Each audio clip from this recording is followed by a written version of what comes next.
जय श्री कृष्णा दोस्तों।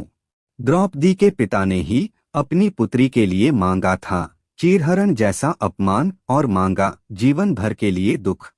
महाभारत की कहानी में द्रौपदी का चरित्र ऐसा है जिसे न केवल महाभारत के युद्ध का कारण समझा गया बल्कि उसके दुखों का कोई अंत भी नहीं था। लेकिन द्रौपदी को इतने दुख क्यों मिले? पौराणिक कथाओं के अनुसार द्रौपदी को इतने दुख उसके स्वयं के पिता के कारण मिले, यहाँ तक कि उसका चरित्र हनन हो, ये अभिशाप तक द्रौपदी के लिए उसके पिता ने मांगे थे।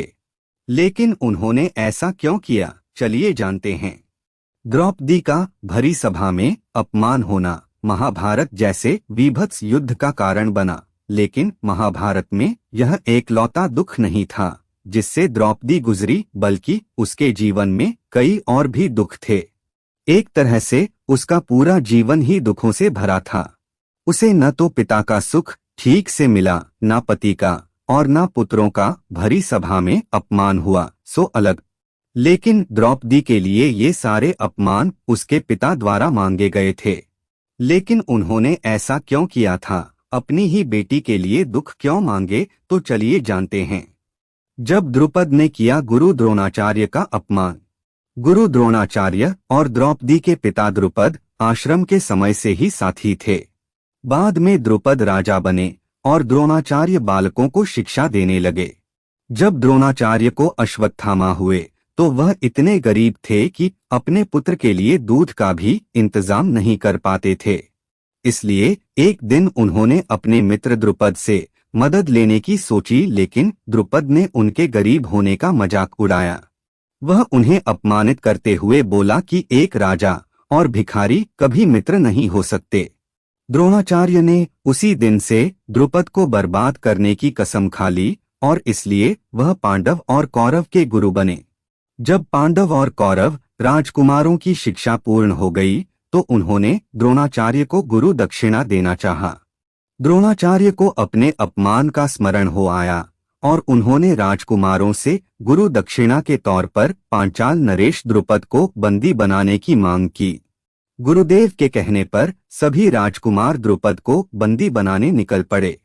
पांचाल पहुंचने पर अर्जुन ने द्रोणाचार्य से कहा, गुरुदेव, आप पहले कौरवों को राजा द्रुपद से युद्ध करने की आज्ञा दीजिए। यदि वे द्रुपद को बंदी बनाने में असफल रहे तो हम पांडव युद्ध करेंगे। ऐसा ही हुआ, लेकिन सभी के नाकामयाब होने के बाद अर्जुन ने द्रुपद को बंदी बना लिया और गुरु द्रोणाचार्य के समक्ष ले आए।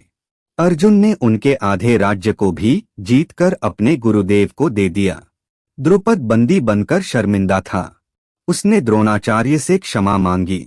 पुरानी मित्रता याद कर द्रोणाचार्य ने गंगा नदी के दक्षिणी तट का राज्य द्रुपद को सौंप दिया और शेष स्वयं रख लिया। द्रौपदी का जन्म। गुरु द्रोण से पराजित होने के बाद महाराज द्रुपद उन्हें किसी प्रकार से नीचा दिखाने का उपाय सोचने लगे।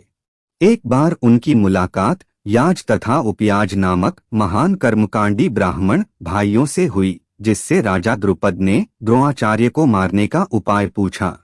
उन्होंने द्रुपद को एक यज्ञ कर अग्निदेव से पुत्र मांगने को कहा। यज्ञ के उपरांत द्रुपद को एक पुत्र मिला जो कवच कुंडल से युक्त था, लेकिन साथ में एक जुड़वा कन्या भी मिली जिसके नेत्र खिले हुए कमल के समान दीप्यमान थे। उसने बालक का नाम धृष्टद्युम्न और बालिका का नाम द्रौपदी रखा। यज्ञ द्वारा उत्पन्न होने पर द्रौपदी यज्ञसेनी भी कहलाई। द्रुपद ने बेटी के लिए क्या क्या मांगा? श्राप। द्रुपद ने यज्ञ में केवल पुत्र मांगा था, लेकिन उसे एक पुत्री भी मिली जो उसे नहीं चाहिए थी। इसलिए क्रोधित होकर द्रुपद ने अपनी ही पुत्री के लिए देवताओं से जीवन भर का दुख मांग लिया। द्रुपद यज्ञ की अग्नि में एक एक करके सभी चीजों की आहुति देता, साथ ही वह अपनी पुत्री के लिए कष्ट मांगता चला जाता है। अबीर की आहुति देते हुए द्रुपद कहता है कि द्रौपदी का अबीर की ही भांति पवित्र चरित्र हो, लेकिन फिर भी उसे विश्व की सारी अपवित्रता प्राप्त हो। धान की आहुति देते हुए द्रुपद कहता है कि धान की भांति उसको बल और शक्ति मिले, लेकिन उसे ऐसे प्रसंग मिलते रहे कि जीवन भर जो किसी को भी निर्बल बना दे। कुमकुम की भांति मेरी पुत्री विश्व में सबसे सुंदर हो, लेकिन वह सुंदरता ही उसके अपमान की वजह बने। पुष्प जब कुचल जाता है तो भी खुशबू देता है, उसी तरह मैं भी मांगता हूँ कि मेरी कन्या के साथ बार बार अन्याय हो, लेकिन फिर भी वो न्याय की सुगंध फैलाती रहे।